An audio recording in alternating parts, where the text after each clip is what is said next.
I recently finished an exam. During exam periods, I focus solely on the exam and ignore a lot of other aspects of my life during that time. It feels uncomfortable skipping gym, eating shit, easing back on the stock market, not producing any content, and then from ditching all of that to getting right back into it after the exam is a little jarring. My first gym session back resulted in DOMs all over, including my medial delts, pecs, and abs, which I never get DOMs in those areas otherwise. Regardless, it's good to be back in the swing of things, so I'll run over some updates on my stats as there's been some decent changes in some areas since my last update. For career, I had a promotion review at my office gig a couple of weeks ago. In fact, it was the week before my exam. If you watched my most productive week ever video, you'll know that I had a promotion set to happen in the coming months. After that week in particular, it's now happened. I'm in the midst of extra work work, and that trial ends on June the 30th, the end of the financial year. And if I am successful, which should occur, I'll get a raise from my base salary from $58,825 to $68,825. I am quite happy with this as it's a good salary for my age and region here in sort of lower cost of living area in Australia, quite far away from society, but it is still under the market rate, which a manager did acknowledge in our promotion meeting, but they said they'll ease me into it and they're making me work for it. Fair enough. The reason I didn't argue this is because if I get further along in the job, that salary will go from $68,825 to $78,825 the following year. This is higher than I had expected at this role, since it's not a role in a large city and it's not a role for a very large company. So I was surprised they were even offering this money despite the fact that I won't have even been there for that long. By then, I will have been there for less than 4 years. Yeah, it'll be less than 4 years if I get it at the end of the financial year. So it's 3.5 years to go from 50, a bit above 50,000 when I started to a bit under 80,000. That's a pretty big jump for one workplace in this day and age, especially in my area. There are a few things I need to achieve to get that second boost, which are more soft skills as opposed to technical skills, but they'll let me know how to achieve those once I pass the first stage.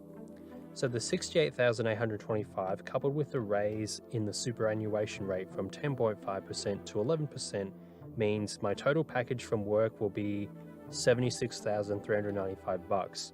Coupled with my supermarket gig, that pushes me comfortably above the six-figure mark, whereas before I was barely scraping it. If I hit the second stage target, the $78,825 in my base salary will get an additional 11.5% boost on top of that due to the superannuation rate increasing again in the following financial year, bringing my total at work to $87,889 for the year.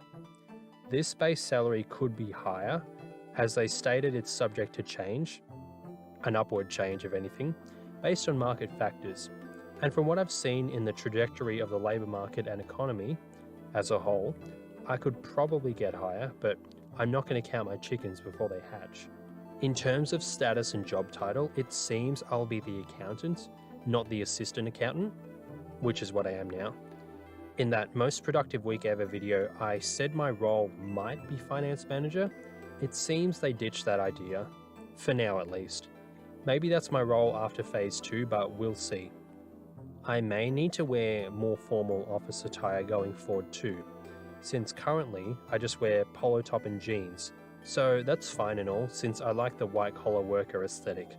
Just strutting that around after work, even though I usually just go straight home or go to the gym after work, but maybe wearing that into the gym can catch some eyes. Show the gym girls I'm not just some generic gym rat. I don't know, we'll see. So you just heard me talk about career, which also obviously involves money. I have no intentions of ditching the supermarket even with this substantial pay increase, since real estate is way too high here in Australia, so I need the second job. But even so, I do enjoy the job, along with other stuff I've mentioned on this channel before, it's a good social thing for me, I got a lot of friends there, etc. exercise, extra steps, good for your fascia, whatever. But in terms of money, the unions and government are in negotiations as I type this to raise the minimum wage here in Australia, and by extension, the awards tied to those wages, which includes the supermarket award that all of us supermarket workers are on. The unions are arguing a 7% raise. Won't happen. Their rationale is it keeps up with inflation. If you know anything about economics/finance, you'll know this argument makes no sense. For starters, the 7% figure will hurt small businesses who employ entry-level people trying to get work experience. The 7% figure isn't even correct for starters, as we all know inflation figures are botched downward, and that's a 7% average. My main costs are for groceries, petrol, and soon enough mortgage repayments. I assure you, those have gone up a lot more than 7% year over year. And even then, a 7% raise to a minimum wage won't keep up with the raise in costs of living. If you earn $100 a week and rent is $1,000 a week, if both get raised 7%, you now earn $107 a week and you need to pay $1,070 a week. You're not keeping up. You're now way worse off. You're $63 worse off than before. I know the math doesn't make sense earning $100 a week but paying $1,000 in rent, but it's to illustrate the point that a 7% raise to keep up with the cost of living pressures doesn't make any sense. But I'm not really complaining because it benefits me, because now I'll get paid more at my supermarket job, which there are like no raises available for that anyway, so I make more money, so that's fine with me. But anyway, all of that is to say I'll be getting another raise from both jobs this year, just like last year. Deja vu. Now, how much of a raise? I don't know at the time of writing. The opposing side is saying 3% is sufficient, so it'll likely be more than 3% since even the people negotiating against it are still arguing 3%. Supermarket workers will get slightly less than what the minimum wage raise is. Last year, minimum wage went up 5.2%, but supermarket awards went up 4.6%. So I'm just going to guess a 3% raise, but we'll see. Either way, extra money for not doing anything for it. I'll take that. Now, this may hurt the budgeted labour hours for the supermarket, aka they will cut back on staffing hours. However, since I have a contract, this doesn't affect me. My hours are legally guaranteed. This only affects the filthy casuals. Unfortunate for them, but I guess this is a part of my reward for being loyal to the company and sticking out a contract rather than taking a gamble on getting heaps of casual hours at higher pay.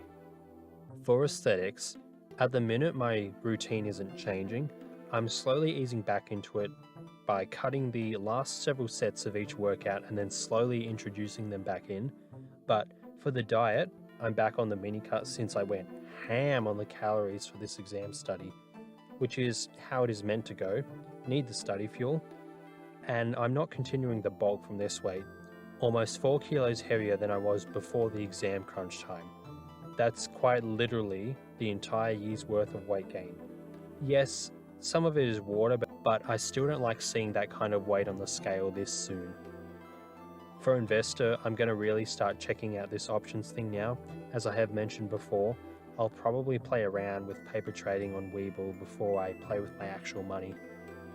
As for brand, I am currently thinking about getting Adobe Premiere Pro for my videos since I want to add some pizzazz to them, but we'll see. Either way, that's an update on all of these stats.